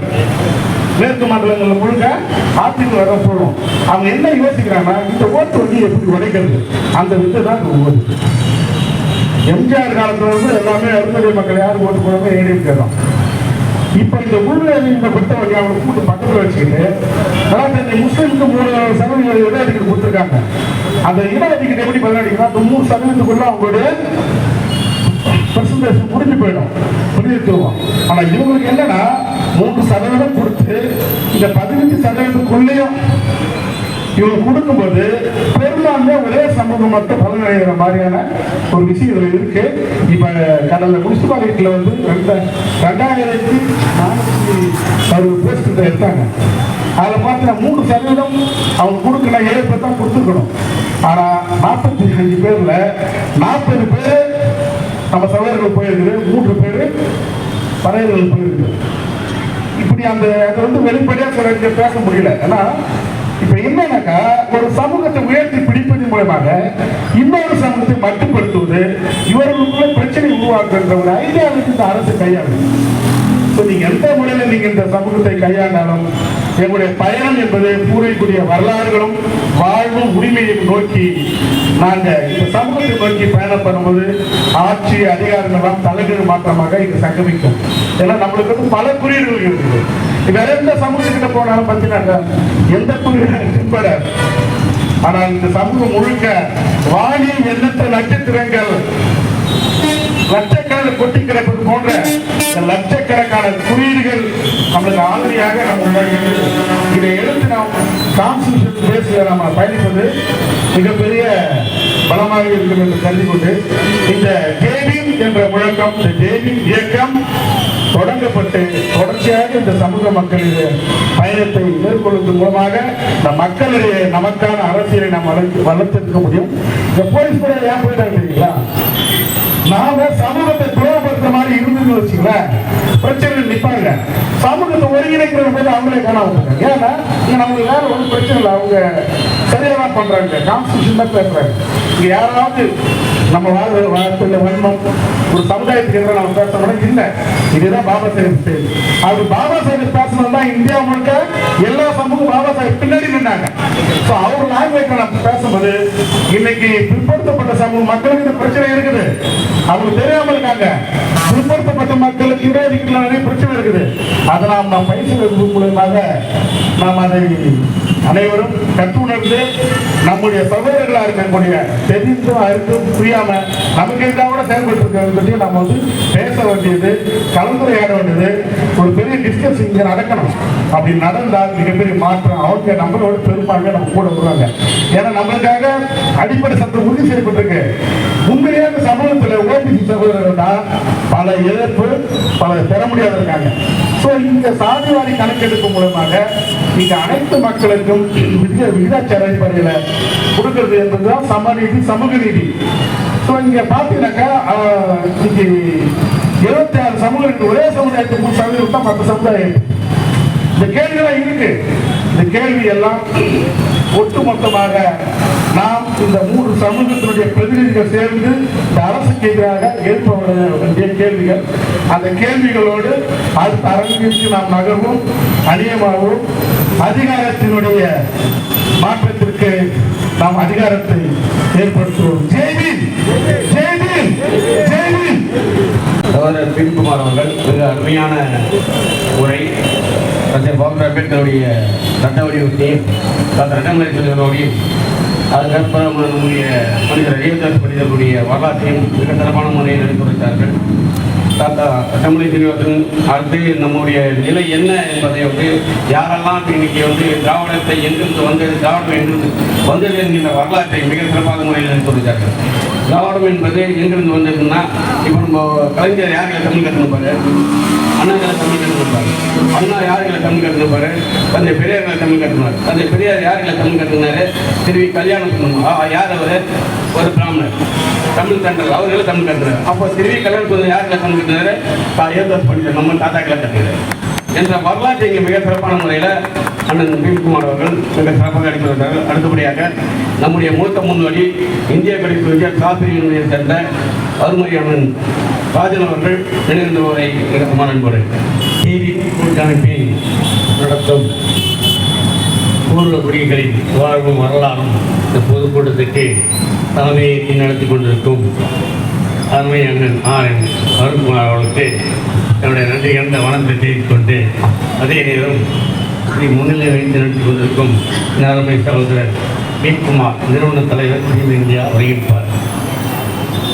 இந்த உரிமை திரு பா. அம்பேத்கர் அவர்களுக்கு முக்கியமாக நாங்கள் இந்த உரிமையாளர்கள் நன்றியை தெரிவித்துக் கொள்கிறோம். ஏன்னா இத்தனை பேர் ஒன்றாக சேர்வதற்கு ஒன்றாக என்ற ஒரு தனியாக என்று அம்பேத்கர் அவர்கள் இதை இப்படி ஒரு பெருங்கூட்டமாக நடத்தியிருக்கின்றார். அவருக்கும் இந்த குடும்ப சார்பாக என்னுடைய நன்றி என்ற வணக்கத்தை தெரிவித்துக் கொண்டேன். புரட்சியாளர் அம்பேத்கர் அவர்கள் நமக்கு ஒரு நல்ல ஒரு திட்டங்களை எல்லாம் கொடுத்திருக்கின்றார். சிறு வயதிலே திருமணம், உடன்கட்டை ஏறுவது, பெண்களுக்கு மறுவார், இதெல்லாம் எப்படி ஒழிந்தது, எப்படி ஒழிக்கப்பட்டது. அவர் சிறு வயதிலே படித்து பட்டப்படிப்பை முடித்து அவர் தன்னை இந்த பக்கம் இந்தியாவின் பக்கம் மக்களுக்காக பணியாற்ற வேண்டும் என்று தன்னை அர்ப்பணித்துக் கொண்டார் புரட்சியாளர் அம்பேத்கர் அவர்கள். ஏன் அர்ப்பணித்துக் கொண்டார், எதனால் அர்ப்பணித்துக் கொண்டார்? அவர் சிறு வயதிலே பள்ளியில் படிக்கும்போது பல குற்றங்களை, பல அவர் தண்டனைகளை, பல வேதனைகளை கண்டு கலைத்தார். அது மட்டுமல்ல, அவர் ஒதுக்கப்பட்டார், பல கொடுமைக்கு ஆளாக்கப்பட்டார். அவரை தனியாக ஒதுக்கப்பட்டு ரொம்ப கஷ்டத்துக்கு ஆளாக்கப்பட்டவர் தான் புரட்சியாளர் பாபா சாஹேப் அம்பேத்கர் அவர்கள். அதை முன்வைத்தான் தன்னை இந்தியாவுக்கு தன்னை அர்ப்பணித்துக் கொண்டவர் புரட்சியாளர் பாபா சாஹேப் அம்பேத்கர் அவருக்கு. இன்றைக்கு அவரை பின்தொடர்ந்து வந்தவர்கள் தான் பெரிய தலைவர்கள் இந்த தமிழ்நாட்டிலும் சரி, இந்தியாவிலும் சரி. அப்படி இருக்கும்போது ஐயா இரட்டைமலை சீனிவாசன் அவர்கள் நம்ம தமிழ்நாட்டிலே வட்டவதி மாநாட்டுக்கு சென்றவர். பெருமைக்குரியவர் ஐயா ஏற்றமலை சீனிவாசன் ஆவார் என்பார் அனைவருக்கும் தெரிஞ்சுக்கள். அத்தனை மேடைகளிலும் பேசிக் கொள்ளும் அவர் எத்தனை ஆர்ப்பாட்டங்கள், எத்தனை போராட்டங்கள். புரட்சியாளர் அம்பேத்கருடைய வயதில் மூத்தவர் ஐயா இரட்டைமலை சீனிவாசன் என்பதை நாம் மறக்கக்கூடாது. ஐயா இரட்டைமலை சீனிவாசன் புரட்சியாளர் வயதில் இளையவர் இருந்தால் கூட ஐயா இரட்டைமலை சீனிவாசன் அவர்கள் புரட்சியாளர் அம்பேத்கர் அவருடைய தலைவராக ஏற்றிருந்தார் என்பதை நாம் நிச்சயமாக மறக்கக்கூடாது. அப்படி ஒரு நல்ல ஒரு வழியில் வந்தவர் தான் ஐயா இரட்டைமலை சீனிவாசன் அவர்கள். அதே போல் இன்றைக்கு நினைவு நாள் 67வது நினைவு நாள் நாம் இங்கே அவரை வணங்கிக் கொண்டிருக்கின்றோம். அவர் 1958 தன்னை படுகொலை செய்யப்பட்டார். அன்றைக்கு படுகொலை செய்யப்பட்டு மவுண்டனில் உள்ள ஒரு டீ கடையில் நின்று கொண்டிருக்கும் போது ஐயா இமானுவேல் ராஜ்சன் அவர்களை படுகொலை செய்யப்பட்டு படுகொலைக்கு ஆளாக்கப்பட்டார். ஆக இன்றைக்கு அதை தொடர்ந்து 67வது இந்த நினைவு நாளை நாம் இங்கே கொண்டாடிக்கிறோம். அவரும் நமக்காக நல்ல திட்டங்களை பகிர்ந்தவர், ஆர்ப்பாட்டம் பண்ணவர், சில போராட்டங்களை பண்ணவர், இந்தியாவுக்காக சில ஆர்ப்பாட்டம் சுதந்திரத்துக்காக கூட பாடுபட்டு நாம் நிச்சயமாக நினைக்கிறேன். அதே போல் நாம் மற்றொரு நினைக்கிறேன். மறைந்த கோவை மூர்த்தி அவர்கள், அண்ணன் கோவை மூர்த்தி அவர்கள் இங்கே அவர் புரட்சியாளர் அம்பேத்கர் இயக்கத்தை ஆரம்பித்தவுடன் அப்போதுதான் தமிழ்நாட்டுக்கு ஒரு நல்ல ஒரு புரட்சியாளர் அம்பேத்கர் இருக்கலாம், ஐயா இரட்டைமலை சீனிவாசன் இருக்கலாம், யாராக இருக்கலாம், அவர்கள் பெரிய தலைவர்கள். தூய் ஐம்பது மூர்த்தி அவர்கள் இந்த தமிழ்நாட்டுக்கு வந்த பிறகு இன்னும் அதிகமாக புரட்சியாளர் அம்பேத்கர் தொண்டர்களை உருவாக்கப்பட்டார் என்பதை நாம் என்றென்றும் மறக்கக்கூடாது. இந்த தலைவர்களெல்லாம் இணைந்த நிகழ்ச்சி நாம் இங்கே தெரிவிக்க வேண்டிய நிலையில் இருக்கிறது. அனைவரும் ஒன்றாக இயங்குகிறது என்றால் நாம் கேட்க வேண்டிய நிறைய கேள்விகள் எல்லாம் இருக்கிறது. நாம் இப்போது நம் இயக்கத்தை பற்றிய கேள்விகள் இருக்கிறோம். இன்னொன்று நாம் சில கருத்துக்களை நாம் இங்கே நிறைவேற்றி உங்களுக்கு கூறுகிறேன். பெண்கள் பாலியல் தொல்லை அதிகமாகி கொண்டிருக்கிறது தமிழ்நாட்டில். வாரத்துக்கு 2 பெண்கள், இதை மாதத்துக்கு 4 பெண்கள் என்ற பாலியல் தொல்லைகள் இங்கே அதிகமாகிக் கொண்டே இருக்கிறது. இதற்கு என்ன காரணம்? இதற்கு தமிழ்நாடு அரசு முடிவெடுக்க வேண்டும். இந்த தமிழ்நாடு அரசு இந்த பெண்கள் பாலியல் தொல்லை தடுத்து அதை பாலியல் தொல்லையில் ஈடுபடுவதற்கு சட்ட தண்டனை கொடுக்க வேண்டும் என்று நான் தமிழ்நாடு அரசை இந்த ஜெய்கின் சார்பாக கேட்டுக்கொள்கிறேன்.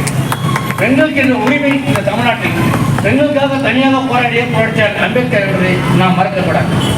பெண்களுக்கு உடன்கட்டை ஏறுவது, பெண்களுக்கு மறுவாழ்வு, திருவதிலே திருமணம், இப்படிப்பட்ட நல்ல காரியங்கள் பெண்களுக்கு தனி புரட்சியாளர். அதே பெண்களுக்கு தானே தமிழ்நாட்டில் இப்படிப்பட்ட பல தொல்லைகள் வந்து வாரத்துக்கு 2 பாலியல் தொல்லை, இப்படி என்று வயது பார்க்காமல் 60 வயதைக்கு இருக்கின்றது, 15 வயதைக்கு இப்படிப்பட்ட பாலியல் தொல்லைகள் இங்கே நடந்து கொண்டது.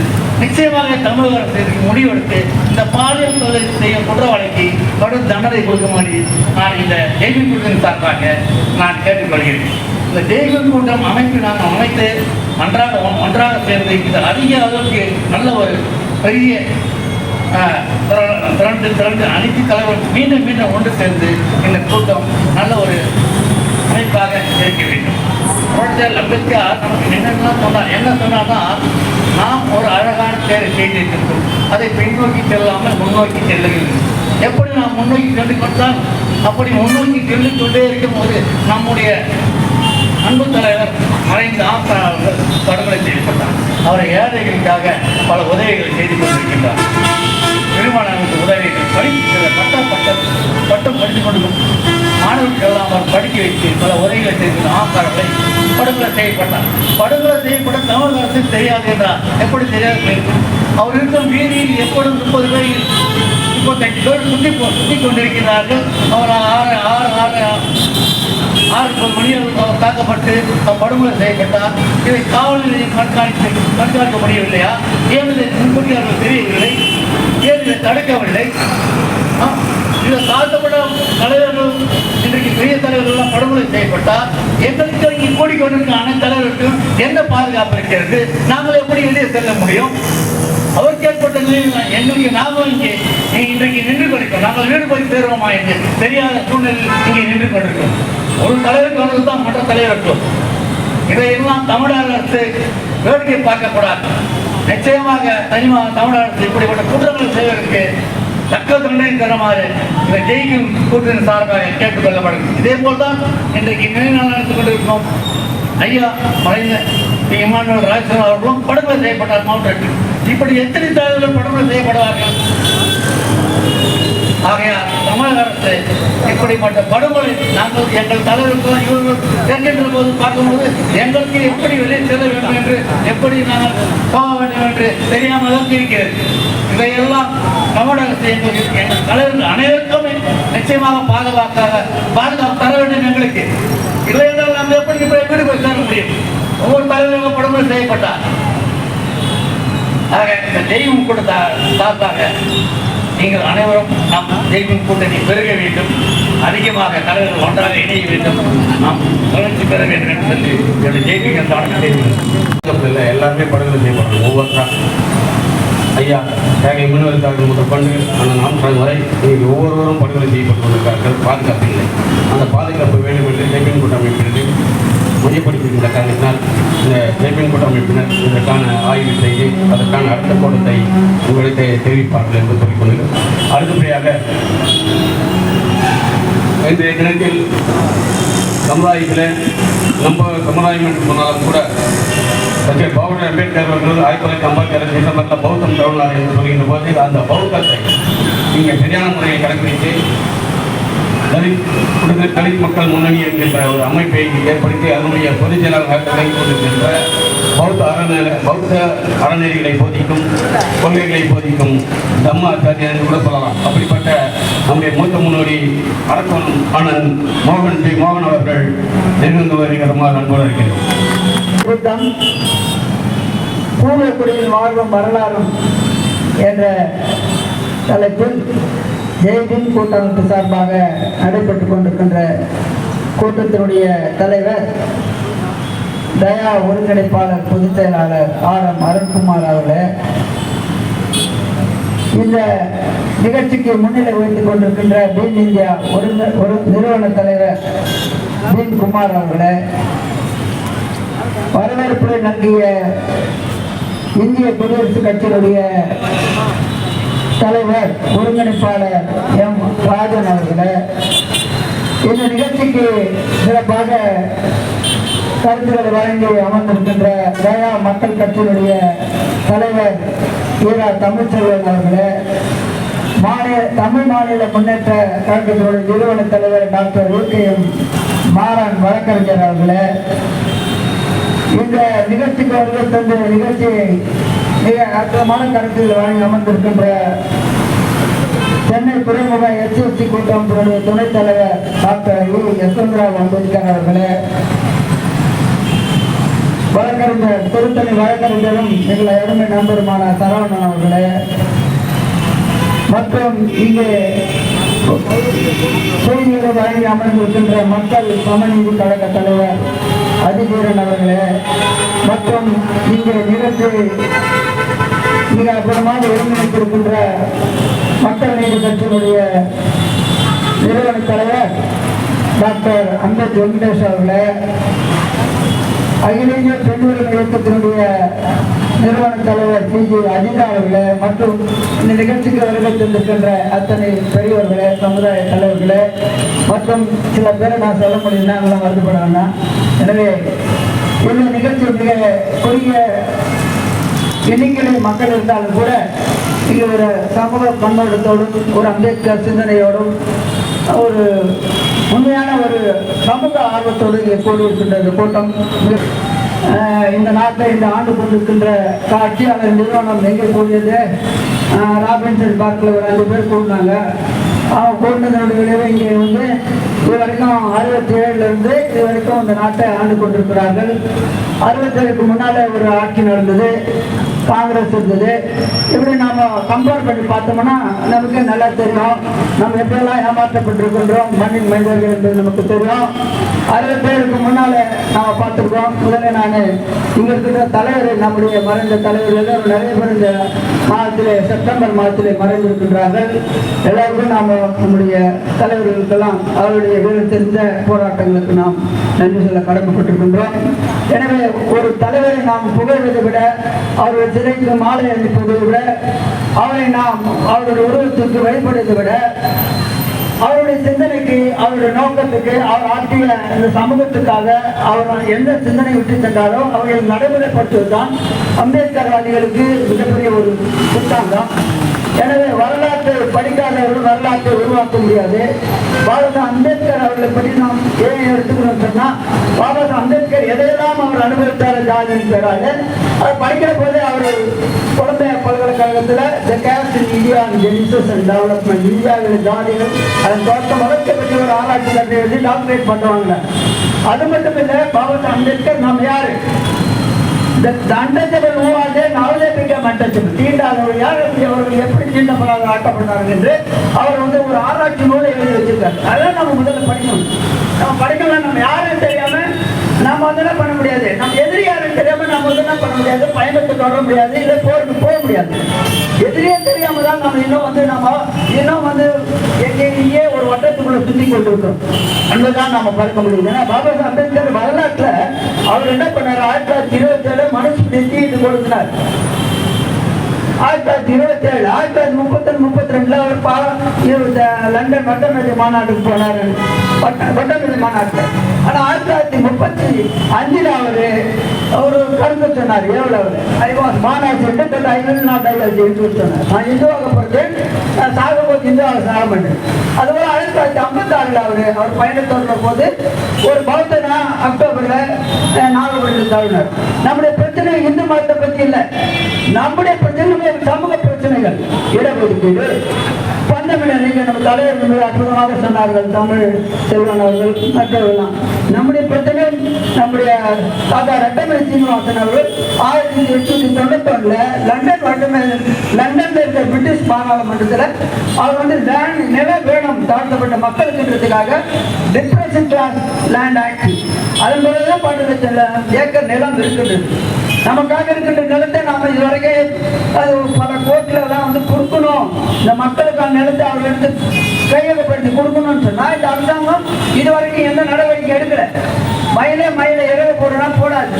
நாம தான் என்ன பண்ணோம், போராட்ட கலந்துக்கு போனோம். இது வரைக்கும் நம்மளால ஏன் முடியலன்னா நம்முடைய ஒற்றுமை இல்லை, நம்முடைய சரியான ஒரு கலாச்சார நோக்கத்தில் ஒருங்கிணைக்கப்படலை. நம் எதிரே தெரியாம நாம் இன்னும் பயணித்து கொண்டிருக்கின்றோம். எனவே நம்முடைய நோக்கத்துக்காக நாம் ஒன்று போட வேண்டும். அது பாபா சாஹேப் அம்பேத்கர் 1956 பௌத்தத்தை நோக்கி நாம் பயணப்பட்டோம். அதன் அடிப்படையில் மக்களை நம்ம ஒருங்கிணைக்கணும். இல்லைன்னா நம்மளால வந்து பல்வேறு கூறுகளா இருந்து பல்வேறு தலைமைகள் பல்வேறு கொள்கைகள் இருந்து நம்ம பயணத்தை பண்ண வேணாம். நம்மளால நிச்சயமாக ஒரு சரியான ஒரு மக்களை கூட்ட முடியாது, நல்ல ஒரு நிலையில இருந்து கூட்ட முடியாது. இதுதான் நம்முடைய வரலாறு படிச்சிருக்கிறது. பாபா சாஹேப் அம்பேத்கர் பல வெற்றிகளை அவர் அடைஞ்சிருக்கிறார் சொன்னா அதுக்கு அவர் எழுந்துகிட்ட நோக்கம் மட்டும்தான். எல்லாவற்றையும் அவர் வெற்றி அடைஞ்சிருக்கிறார். இடஒதுக்கீடு பார்க்கிறப்பது கூட பிற்படுத்தப்பட்ட மக்கள் இடஒதுக்கீடுக்காக தான் அவர் என்ன பண்ணாரு, மத்திய ஆட்சியில் இருந்து அவர் பதவியிலிருந்து விலகி வந்தாரு. ஆனா இந்த பிற்படுத்தப்பட்ட மக்களுக்கு அதை பற்றி யாரும் தெரியுமா? பாபா சாஹேப் அம்பேத்கர் வந்து பிற்படுத்தப்பட்ட மக்களுக்கு இடஒதுக்கீடு கொடுக்கணும்ன்றதுக்காக தான் அவர் வந்து இந்து தேர்தல் அவரு சப்மிட் பண்ணார். ஆனா அன்னைக்கு என்ன பண்ணாங்க, நேரு மந்திரத்தில் தோற்காட்சி. ஆனா அதனால வந்து என்ன பண்ண பாபா சாஹேப் அம்பேத்கர் பதவி விட்டு விலகி வெளியே வந்தார். ஆனா இன்னைக்கு என்ன பண்றாங்க, இன்னைக்கு இதுல பாக்குற போது 1967 முன்னால பாக்குற போது பல பேர் நம்முடைய அமைச்சர்கள் வந்திருக்காங்க. நீங்க பார்க்கலாம். அதாவது எம்ஜி ராஜா வந்து 1935 வந்து இடைக்கால அமைச்சராக இருந்திருக்கிறார் காங்கிரஸ் பிரிவில். 37 ராஜாஜி முதலமைச்சராக இருக்கிற போது முனுசாமி வந்து 5 துறைகள் மிக அற்புதமான துறைகள், பால்நாடு துறை, வணிகத்துறை, அப்புறமா வந்து பார்த்தீங்கன்னா பாட்டிலாக்கா துறை, வருவாய்த்துறை, இப்படிப்பட்ட அமைச்சர்களாக இருந்திருக்கிறார்கள். பரமேஸ்வரன் வந்து ஒரு பறையர் தான். 1937 44 வரைக்கும் பார்த்தீங்கன்னு சொன்னா சபாநாயகர் சிவசண்முகம் பிள்ளைக்கு வந்து சபாநாயகராக இருந்திருக்காரு காங்கிரஸ் பிரிவில். 1952 வந்து நம்முடைய பரமேஸ்வரன் அவர்கள் வந்து அறநிலையத்துறை அமைச்சராக இருந்திருக்கார். அவர் பழையர் தான்.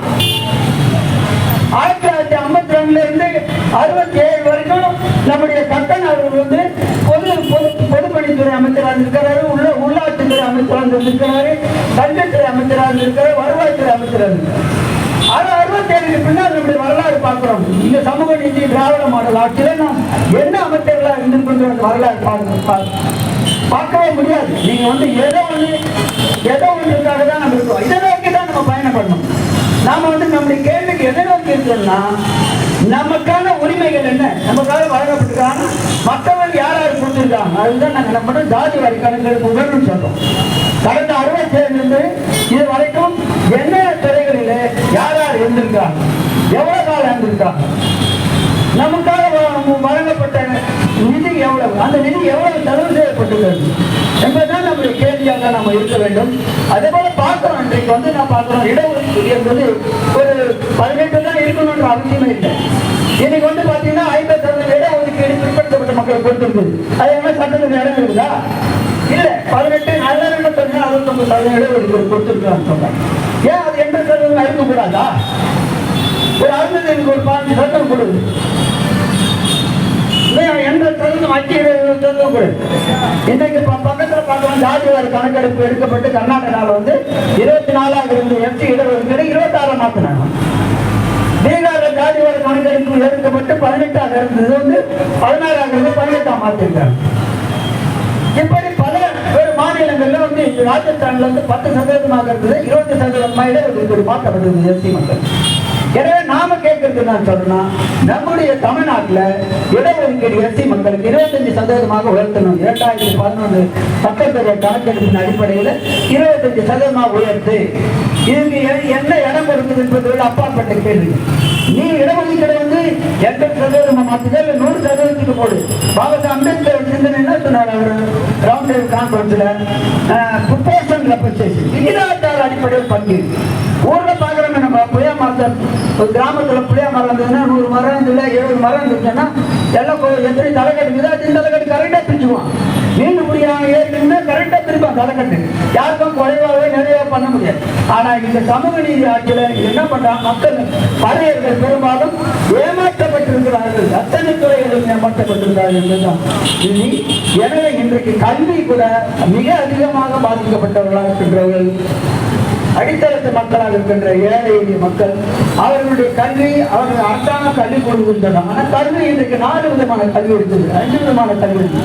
CBSE syllabus, matric syllabus, Anglo Indian syllabus, state board, இப்படி கல்வியை பிரிச்சுட்டு. ஆனா எக்ஸாம் மட்டும் நீட் எக்ஸாம் மட்டும் ஒரே மாதிரி வச்சா கீழே இருக்கிற மாணவன் எங்கே அந்த போட்டியில் போய் கேள்விகளை பண்ண முடியும். எனவே தரமான கல்வி, ஒரே விதமான கல்வி, அனைவருக்குமான கல்வி என்பது ஒரு மாதிரியா இருக்கணும். அதை வலியுறுத்துறதுக்கு இப்படிப்பட்ட கேள்வி கூட்டமைப்பு தேவைப்படுகிறது. அதே போல பார்க்கிற போது இன்றைக்கு வந்து சேரக்கூடிய எஸ்சி மக்களுடைய அதாவது வேலை வாய்ப்புகள் என்பது காலி பணியிடங்கள் பேக்லாக் வேகன்சிஸ் 10,400 மேல இருக்கிற வேலை வாய்ப்புகள் வந்து நிரப்பப்படாமல் இருக்கிறது. இந்த நிரப்பப்படாமல் இருக்கிற வேலை வாய்ப்புகள் நம்முடைய மக்களுக்கு வேலை வாய்ப்பு அலுவலகத்தின் மூலமாக சீனியாரிட்டி அடிப்படையில் நிரப்பலாம். வேகமா நிரப்பிடலாம். எனவே இந்த அரசாங்கத்தை நாம் வலியுறுத்தி கொள்றோம். வேலை வாய்ப்புகளை வந்து காலி பணியிடங்களை உடனே நிரப்பப்பட வேண்டும் என்பதை. எனவே ஜெயிலும் கூட்டானது இப்படிப்பட்ட கருத்துக்களை வலியுறுத்த வேண்டும். நாம பஞ்சமி நிலம் என்பது மிக மிக முக்கியமானது. இன்று அரசாங்கத்தில் பார்க்கிறோம், அறநிலைத்துறை கோயில் நிலங்களை எல்லாம் மிக அதிகமாக வந்து மிக வேகமாக கையகப்படுத்தி அவற்றை வந்து மீட்டெடுக்கிறது. ஏன் இந்த பஞ்சமி நிலங்களை மட்டும் அரசாங்கம் மீட்க முடியவில்லை என்பது நாம் எல்லாம் வந்து ஒரு மாநாடு மூலமாக கடந்த காலத்தில் நம்ம 1991 காஞ்சிபுரத்தில் வந்து அண்ணா கலாரங்கத்தில் ஏறக்குறைய 2000க்கும் மேற்பட்டவர்கள் தலித் மக்கள் விடுதலை முன்னணி சார்பாக பஞ்சமி நில மீட்பு மாநாடு நடத்தியிருக்கிறோம். வேலூரில் அரக்கோணத்திலிருந்து காலையை நோக்கி பஞ்சமி நிலத்தை மீட்டு தர வேண்டும் என்பதற்காக ஏறக்குறைய 2000க்கும் மேற்பட்டவர்கள் வேலூர் சிறையில் அடைக்கப்பட்டு ஒரு 20 நாளுக்கு மேலே இருந்திருக்கும். இப்படிப்பட்ட பல போராட்டங்கள் நடத்த வேண்டும். எனவே இன்னும் நாம் வந்து தொடர்ந்து போராட வேண்டும். இன்னொரு கோரிக்கை இதன் மூலமாக நாம் இந்த அரசாங்கத்தை நம்ம கவனித்து கொண்டு வரோம். அதாவது இன்றைக்கு இருக்கின்ற பிற மதத்தினருக்கு, அதாவது சிறுபான்மை மதத்தினருக்கு நம்ம மக்கா மதினா போடுறதுக்கு, ஜெருசலேம் போடுறதுக்கு நிதி கொடுக்குற மாதிரி நம்முடைய நாகப்பூருக்கு லும்புரி மற்றும் வந்து கயா போடுறதுக்காக ஆண்டுதோறும் பௌத்தர்களுக்கு வந்து ஒரு 10,000 ரூபாய் ஒவ்வொரு ஆண்டும் ஒவ்வொருத்தருக்கும் கொடுக்கணும்னு நம்ம இதன் மூலியமா கருத்தை நம்ம வைக்கணும்னு கேட்கிறேன். இதே போல நாம் வந்து நம்முடைய பிரச்சனைகள் நிறைய இருக்கிறது. அந்த பிரச்சனைகளை நாம் வளர்ச்சி ஆராய்ந்து நம்முடைய பிரச்சனைகள் தொடர்ந்து போராட வேண்டும் என்று இந்த கூட்டத்தில் வாயிலாக கேட்டுக்கொண்டு எனக்கு வாய்ப்பு தந்தமைக்காக நன்றியோடு விடைபெறுகின்றேன். ஜெயபீம், ஜெயபுத்தம். நம்முடைய தலைவர்கள் எல்லாம் எந்தெந்த பொறுப்பில் ஆட்சியாளராக இருந்திருக்கிறார்கள் என்ற கருத்தை மையப்படுத்தி பேசிவிட்டு சென்றிருக்கிறார்கள். இது நம்முடைய விழிப்புணர்வாக நாம் எடுத்துக்கொள்கிறோம். நம்முடைய இந்த தெய்வ கூட்டமைப்புடைய அனைவரையும் ஒருங்கிணைக்கின்ற ஒரு பாங்கை ஏற்படுத்தி இந்த மக்களை தொலைபேசி மூலியமாக தொடர்பு கொண்டு அவர்களை இந்த நிகழ்வுக்கு வர வேண்டும் என்கின்ற ஒரு ஒருங்கிணைப்பை தெய்வம் என்ற கூட்டமைப்பை உருவாக்கி இந்த தருணத்தில் மக்கள் நீதி கட்சியுடைய தலைவராக விளங்கிக் கொண்டிருக்கின்ற அன்புக்குரிய சகோதரர் அம்பேத்கர் அவர்கள் தெரிவித்துள்ளவரை நிகழ்த்துமாறு அன்போடு அழைக்கின்றேன். நம்முடைய சமுதாய தலைவர்கள் அத்துணை பேருக்கும் என்னுடைய முதற்கண் ஜெய்பீம் வணக்கத்தை ஜெய்பீம் கூட்டமைப்பின் சார்பாக தெரிவித்துக் கொள்கின்றேன். நமது பூர்வக்குடி மக்களின் உரிமைக்கும் விடுதலைக்கும் போராடிய தியாகிகளின் நினைவை முன்னிட்டு ஜெய்பீம் கூட்டமைப்பு நடத்தும் பூர்வக்குடி மக்களின் வாழ்வும் வரலாறும், இந்த வாழ்வும் வரலாற்றையும் இந்த மாலை நேரத்தில் நமது பல்லாவரம் பஸ் பேருந்து அருகில் நமது ஐயாவுடைய சிலை அருகில்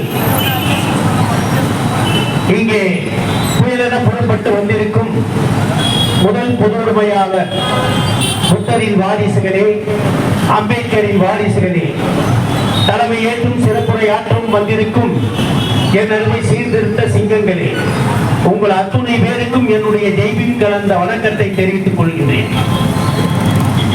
சகோதரர்களே, சகோதரிகளே, இந்த நாட்டில் நான் சென்னையில் ஏதூர் பகுதியில் பிறந்து வளர்ந்தவன். எங்களுடைய கட்டிடம் 14 அடுக்கு மாடியை கட்டிவிட்டார்கள்.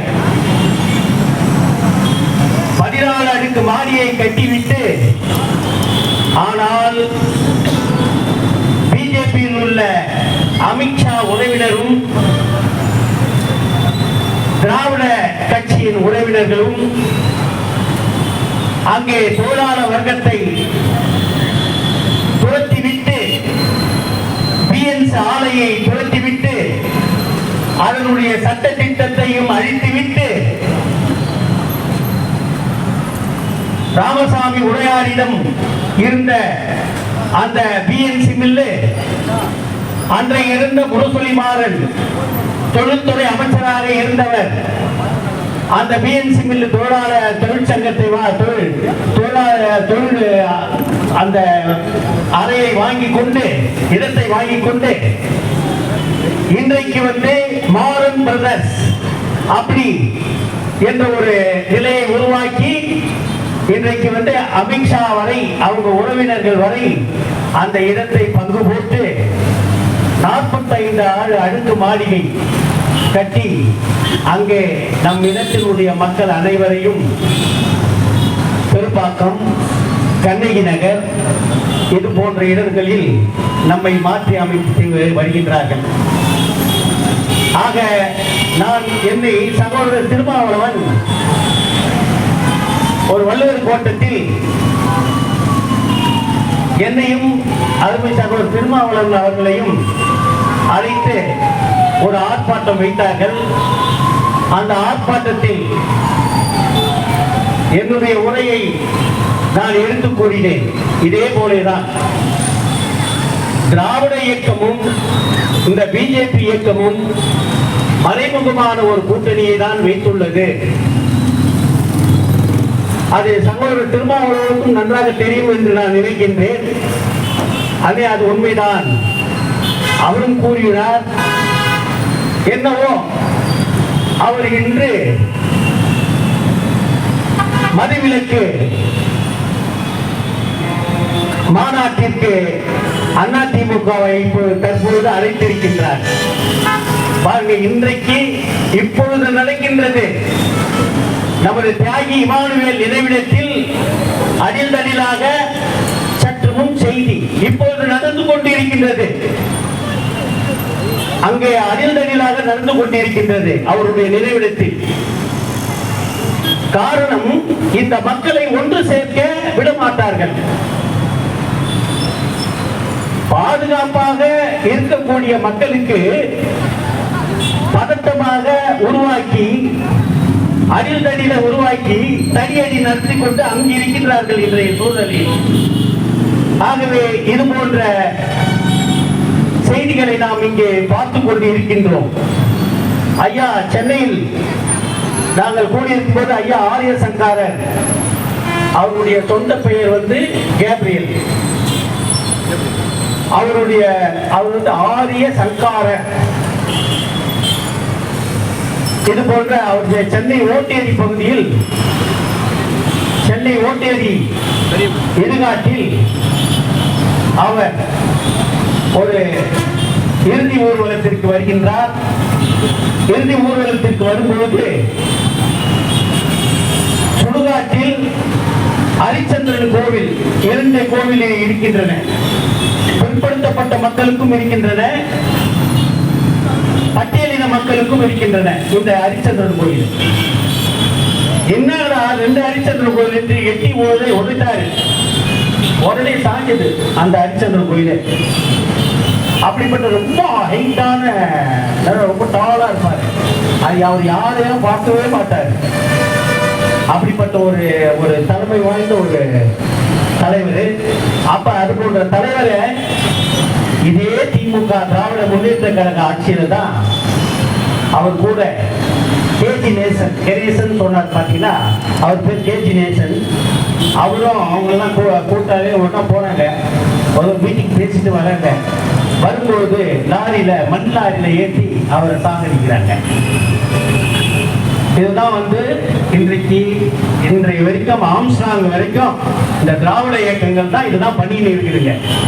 ஆகவே இந்த திராவிட இயக்கத்தை நாம் ஒழிப்பதென்றால், நாம் இந்த பிஜேபி ஆட்சியை ஒழிப்பதென்றால், நாம் கண்டிப்பாக இந்தியா முழுக்க, இந்த நாடு முழுக்க இந்திய அரசியல் சட்டத்தை பாதுகாப்போம்.